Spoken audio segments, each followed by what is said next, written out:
Chaque année, 40 000 dossiers sont traités par les services de l'aide à la jeunesse en Fédération Wallonie-Bruxelles et parmi eux, certains interrogent. Les enfants semblent placés de manière abusive en institution ou dans des familles d'accueil alors que d'autres restent avec un parent maltraitant. Et quand le processus est enclenché, il est très difficile de l'arrêter. Mais pourquoi ces erreurs sont-elles commises? C'est une des questions qui est posée dans l'ouvrage Enfants en danger, enquête sur les défaillances de l'aide à la jeunesse. Et pour en parler avec nous, nous recevons en studio l'autrice, la journaliste Anne-Cécile Huard. Bonjour. Bonjour. Merci d'avoir accepté notre invitation. Alors vous avez enquêté pendant 2 ans. Comment vous êtes-vous retrouvée à vous intéresser à ce sujet? Qu'est-ce qui vous a poussé? Alors oui, c'était il y a même plus de 2 ans, c'était en 2015. Une maman m'a contactée. Elle avait trouvé mon contact via l'association des journalistes professionnels. Et elle a commencé à me raconter son histoire. Et au début, je trouvais que c'était très compliqué. Puis finalement, je l'ai rencontrée. Elle m'a montré ses dossiers. Elle était victime de violences conjugales. Et j'ai commencé à m'intéresser à ce sujet via cette maman qui a finalement coupé les ponts après quelques mois parce que mon enquête n'avançait pas assez vite à ses yeux et moi je ne pouvais pas écrire sans un élément de preuve qu'il me fallait. Et cette histoire est toujours restée dans un coin de ma tête et puis entre-temps j'ai eu d'autres témoignages qui me sont arrivés et chaque fois je reportais puis à un moment j'ai eu un dossier et je dis cette fois-ci il faut vraiment que ça sorte parce que c'est quand même pas normal. C'est sans doute pas la majorité des cas, évidemment, mais il y en a quand même suffisamment pour être interpellé et lancer une enquête. Alors, vous partez dans votre ouvrage d'exemples concrets. Il y a 2 parties dans le livre. Il y a la première partie où c'est plus des enfants qui ont été placés un peu de manière abusive, en tout cas, soit dans des familles d'accueil, soit dans des institutions. Et puis la deuxième partie qui, là, est par contre à l'inverse des enfants qui restent donc avec des parents maltraitants. Par rapport à ces témoignages, parfois, quand on a des histoires comme celle-ci, c'est difficile en tant que journaliste de faire la part du vrai, de se faire une opinion en fait par rapport, et on a parfois envie de prendre la défense aussi de la personne qui nous semble opprimée. Comment vous avez fait pour voir un peu distinguer le vrai du faux dans tout ça? Alors j'ai passé ça a pris beaucoup de temps parce que j'ai passé énormément de temps justement à analyser tous les dossiers. Donc parfois il y avait des caisses entières. Donc ça m'a pris, pour la plupart des témoins, ça m'a pris des semaines, voire des mois, pour vraiment démêler pas le vrai du faux, mais en tout cas vraiment comprendre la situation. J'ai rencontré bien sûr des avocats, d'autres témoins, donc des proches de ces victimes, des médecins, des avocats donc évidemment. Donc c'est ça qui a pris énormément de temps. J'ai eu aussi des contacts avec des parents qui ont commencé à me raconter leur histoire et j'ai pas pris tous les dossiers déjà c'est pas possible évidemment, mais effectivement je suis quelqu'un de sensible aux gens, mais je crois que je suis encore plus sensible aux faits. Et ça, c'était vraiment très important, Alors effectivement, c'est très fouillé, on le sent, et puis on connaît votre travail, donc effectivement, c'est pas votre premier ouvrage, on sait que c'est toujours bien fouillé.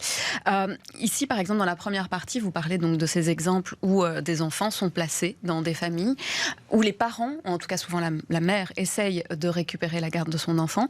Et on a l'impression que plus le parent va se défendre, et plus il a peu de chances de retrouver son enfant. Comment ça se fait ?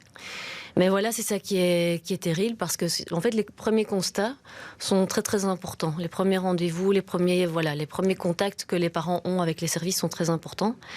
Et si on part sur une mauvaise direction et que les parents effectivement, alors parfois si la direction est bonne, et je pense que dans la majorité des cas ça l'est, mais si les parents veulent la contester, amènent des preuves, des éléments matériels, des rapports médicaux, des rapports psychologiques, des témoignages avec les personnes qui signent avec leur carte d'identité, toutes sortes d'éléments.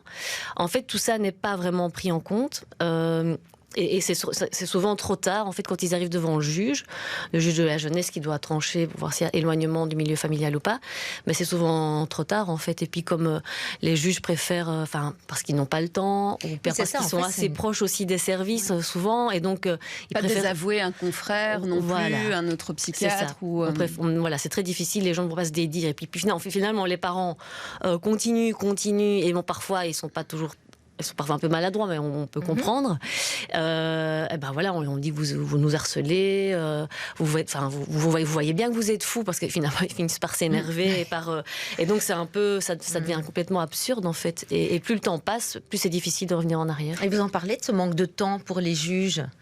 Tout à fait, il y en a. Ça veut dire qu'ils tranchent trop vite et qu'on ne prend pas la peine de fouiller J'ose espérer que c'est pas dans tous les cas, mais je pense qu'effectivement, quand ils ont des centaines de dossiers à gérer, voilà, on prend ce qu'on a sous la main pour pouvoir trancher, et si on n'a pas toutes les informations, on ne prend pas la bonne décision. Alors, il y a aussi des éléments que vous donnez qui sont là plus en termes de chiffres, notamment, c'est que moins de 1% des enfants reviennent dans leur milieu familial. Oui, alors ça, c'est des chiffres effectivement qui viennent d'une étude de l'université de Liège. C'est des chiffres qui ont été... Enfin, l'étude a été réalisée à un moment donné.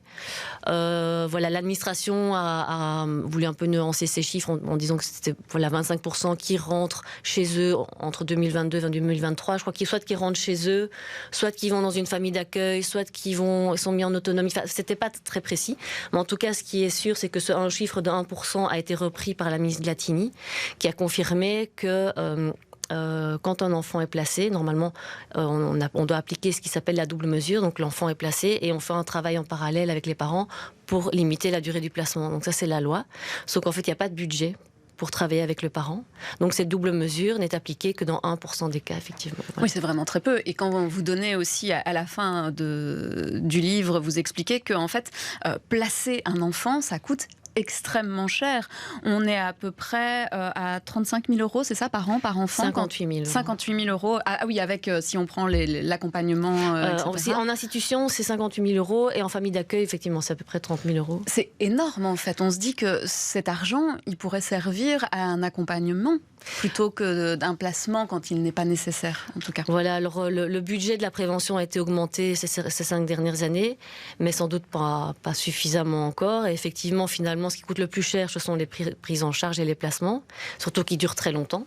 Et comme on ne travaille pas avec les parents, certains centres d'hébergement font malgré tout le travail avec les parents, mais c'est un peu... en tout cas, ils ne sont pas subsidiés pour ça, donc ils ne sont pas encouragés. Donc effectivement, c'est un peu un paradoxe, parce que finalement, ces interventions, ces prises en charge prennent une grosse part du budget.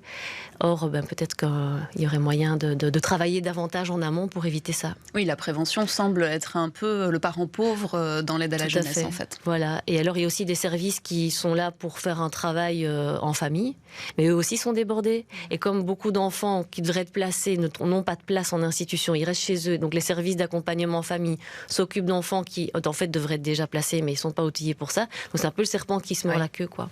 Oui, parce que ça, c'est la deuxième partie aussi, du coup, de votre ouvrage. C'est qu'il y a aussi des enfants qui devraient être placés et qui, visiblement, ne le sont pas. Vous parlez, par exemple, d'un cas qui est quand même assez grave de violence sexuelle, d'abus sexuels de la part du père. Et au final, on confie plutôt l'enfant à la garde exclusive du père, parce qu'on dit que la mère accuse le père à tort, en réalité.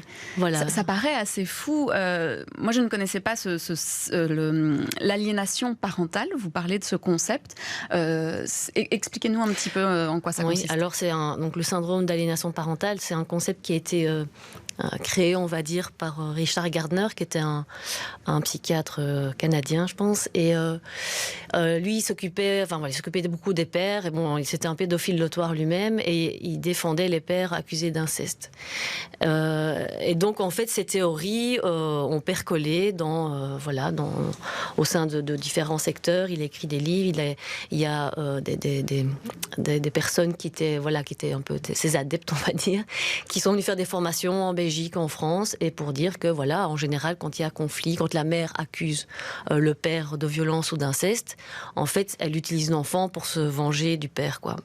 Et donc, je ne dis pas que ça n'existe pas, des manipulations d'un parent sur l'autre via l'enfant, ça existe, mais ce qu'il y a, c'est qu'il faut d'abord analyser, effectivement, s'il y a violence. s'il y a violence, pas souvent il y a eu violence conjugale avant, et puis le père s'en prend à l'enfant, en tout cas dans les situations que j'ai analysées. Et en fait, c'est ça le problème, c'est qu'on applique trop facilement une étiquette à ces mères. Voilà, vous critiquez le père, aliénation, et donc voilà, et donc arrangez-vous, parlez-vous, vous voulez vous venger, mais c'est pas bien. Donc voilà, on remet systématiquement un peu ce schéma-là dès qu'un parent critique l'autre, sans vraiment prendre le temps de vérifier s'il y a violence, s'il y a emprise.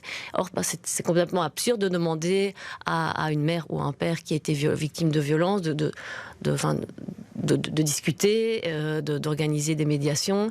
Et les enfants ne sont pas auditionnés. C'est plus du tout ça le sujet, en fait. Les enfants ne sont pas auditionnés? Si. Alors, normalement, oui, ils sont auditionnés, mais il faut encore que ça se fasse dans des bonnes conditions. Et donc, dans les cas que je décris, voilà, effectivement, ces auditions ne sont pas toujours faites dans des bonnes conditions. Et donc, c'était toujours le même discours qui venait. Non, l'enfant est influencé par sa mère, alors que ses mères venaient avec des rapports médicaux.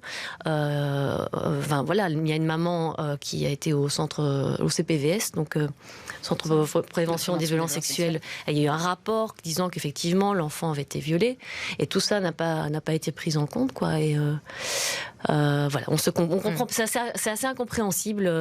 Il y a une autre maman qui, elle, ses enfants ont dénoncé vraiment des faits de pédophilie assez atroces de la part du papa, et le papa n'a pas été auditionné. Il a disparu en Italie, et les services d'aide de la jeunesse ont fini par envoyer les enfants en Italie de manière assez incompréhensible, et ça fait 4 ans.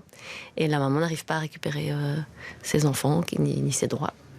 Est-ce que ça veut dire pour vous aussi, on parlait tout à l'heure des moyens, que tout ça pourrait se résoudre avec de l'argent supplémentaire, ou alors il faut aussi vraiment revoir bien la formation et aussi la prise en charge des violences conjugales et intrafamiliales?